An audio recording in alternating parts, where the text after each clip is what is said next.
எனக்கு அன்பார்ந்த பிரியமானவர்களே, இயேசு கிறிஸ்துவின் நாமத்தினால உங்களை வாழ்த்தி வரவேற்கிறேன். இன்றைக்கி நம்ம பார்க்க போகிற வேத வசனம் யோபு சாப்டர் 42 அண்ட் 2வது வசனம். தேவரீர் சகலத்தையும் செய்ய வல்லவர், நீர் செய்ய நினைத்தது தடைப்படாது என்பதை அறிந்திருக்கிறேன். ஆம்பிள்ளைகளே, யோபுடைய வாழ்க்கையில் அநேக துன்பங்கள், கஷ்டங்கள், பாடுகள் வந்தாலும் ஒரு நாளும் சோர்ந்து போகலை. கர்த்தரை விட்டு அவர் பின்மாறி போகவே இல்லை. கர்த்தரை உறுதியாக பிடிச்சிக்கிட்டு இருந்தாங்க.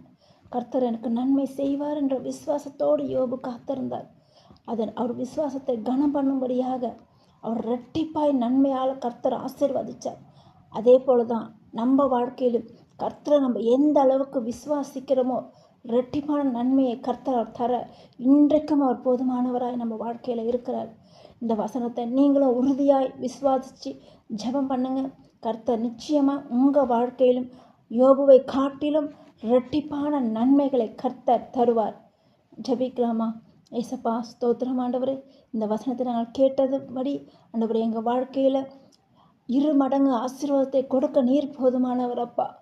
எல்லாவற்றையும் கர்த்தர் சகலவற்றையும் நேர்த்தியாய் செய்து முடிக்கிற தேவன் அப்பா. நீர் ஞானத்தில் குறைவில்லாத தேவன் அப்பா. அப்பா, எங்களுக்கு தேவையான ஞானத்தை கொடுத்து எங்களை ஆசீர்வதிங்க, எங்களை பலப்படுத்துங்க, எங்களை ஆசீர்வதிங்க. இயேசுவின் மூலம் ஜெபிக்கிறோம் நல்ல பிதாவே, ஆமென்.